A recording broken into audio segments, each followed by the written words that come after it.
Hate crimes against Muslim women in Canada have more than tripled in recent years. Muslim girls are having their hijabs pulled off in school. Muslim women are being assaulted on public transit.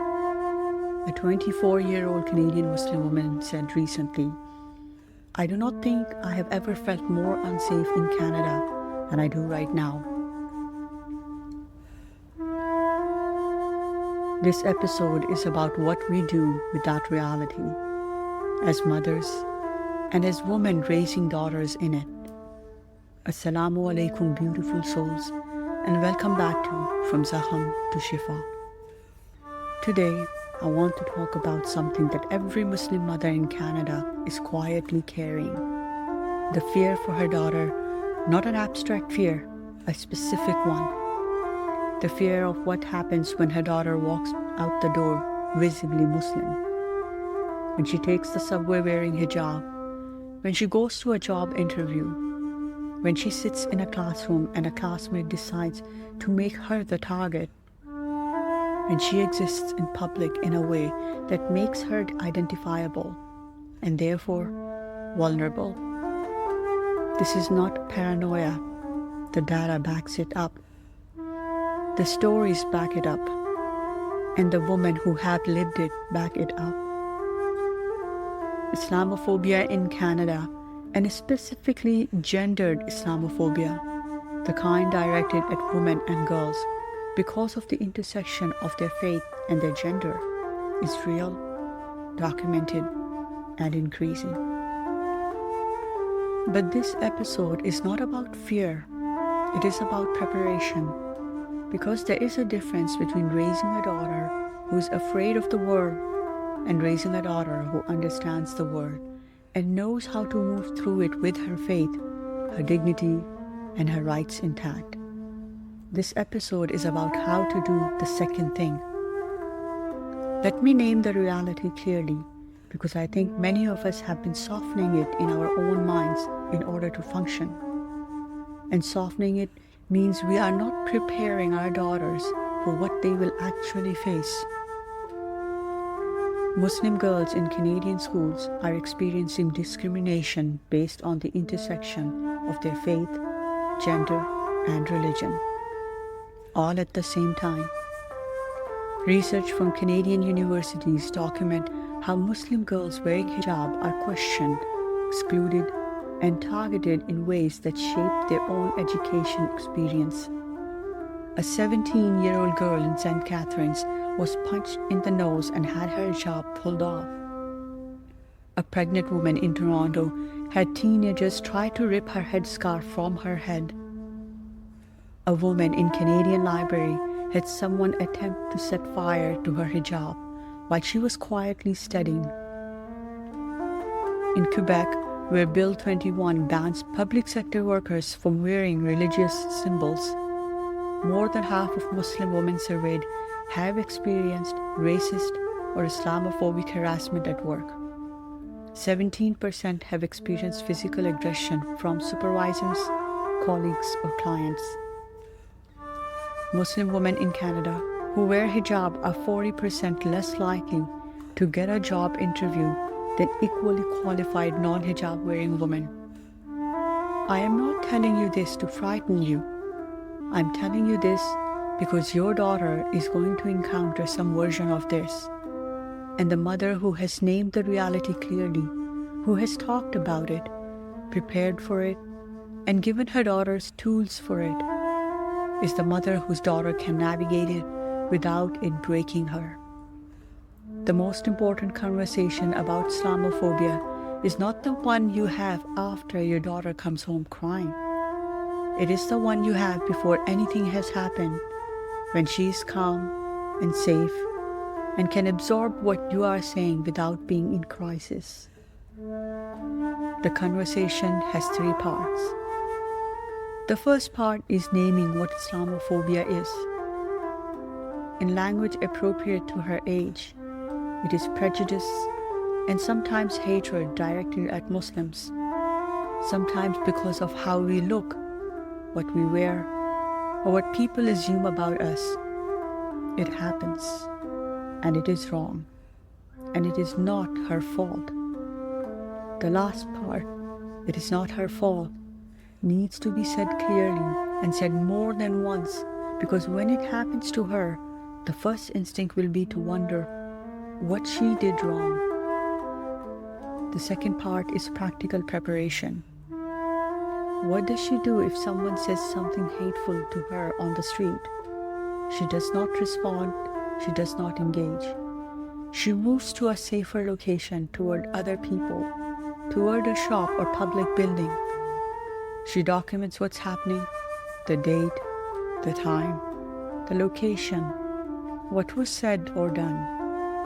And she tells you, not hours later, right away.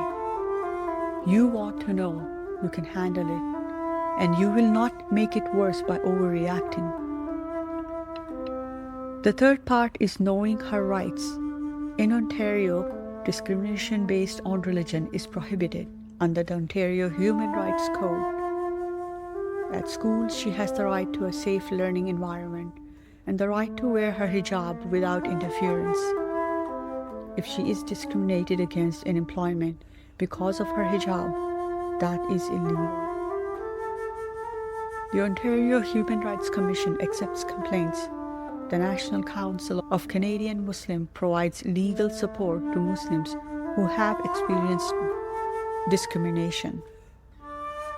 She needs to know these resources exist before she needs them. If your daughter has already experienced Islamophobia, if she has already had someone say something hateful to her, had her hijab touched without consent, been excluded or harassed at school or work, the way you respond in the first memories matters enormously. The first thing is to listen without minimizing. The instinct when our children come to us hurt is to make it smaller, to say it was probably not intentional, or that people are ignorant and do not mean harm, or that she should just ignore it. Resist that instinct, what she needs first to feel believed, to feel what happened was real, and that you take it seriously. That validation is the foundation of everything else. The second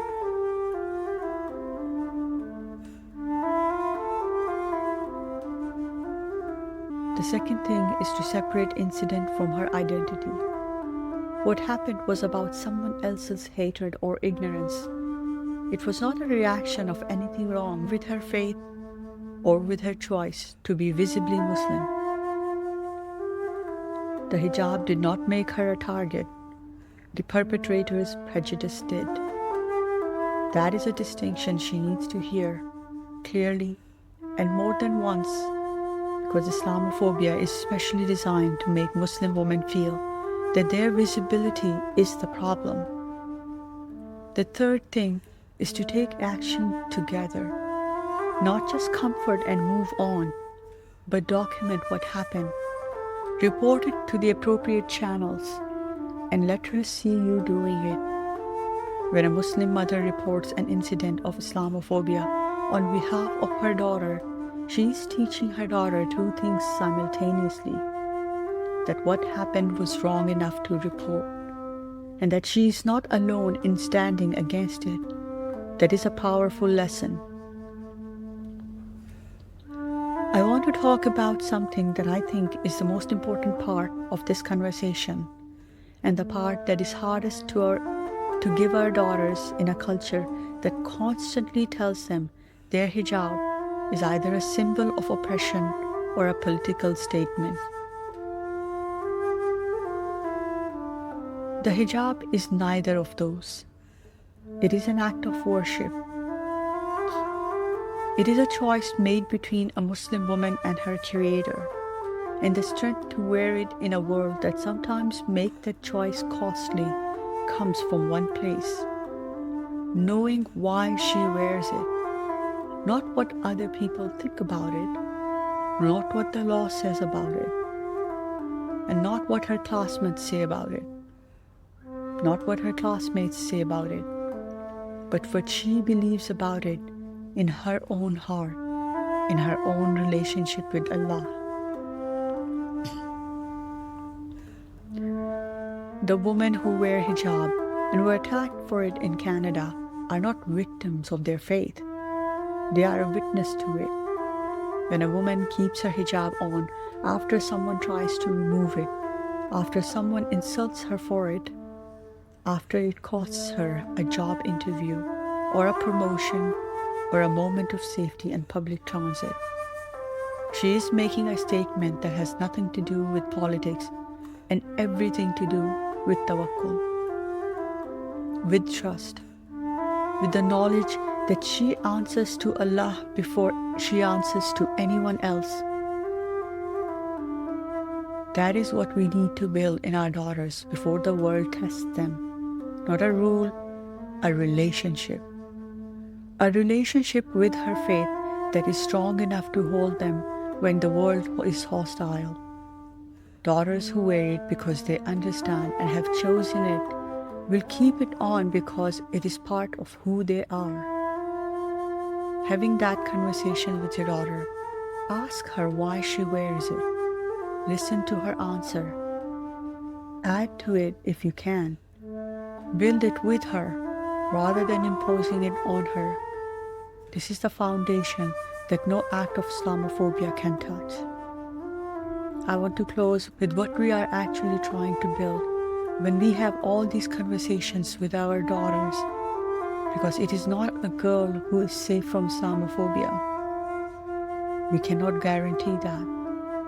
Research consistently shows that the Muslims who are most resilient to the negative effects of discrimination are the ones who have strong family ethics and religious socialization, who have been explicitly told by their parents, this is who you are, this is what you believe, this is why it matters, and this is what you do when the world pushes back against it. The families who have these conversations produce daughters who can take a hit and keep going. Daughters who know that the person who pulled her hijab reveals something about themselves, not about her. The resilience is built conversation by conversation, over years, before and after the hard moments. It is built by a mother who names the reality honestly, gives her daughter practical tools, stands beside her when incidents happen, and never lets her daughter conclude that being visibly Muslim is something to be ashamed of. But she is visible, and her visibility is an act of her faith. Protect it, celebrate it, and make sure she knows exactly how to stand on it. Share this with every Muslim mother raising a daughter in Canada. She needs this conversation before her daughter does. Raise her to know the difference. Raise her to stand in who she is, and stand beside her when it costs her something. That is the most powerful thing you can do for her. This is From Zakham to Shifa. Barakallahu feekum. Wassalamu alaikum.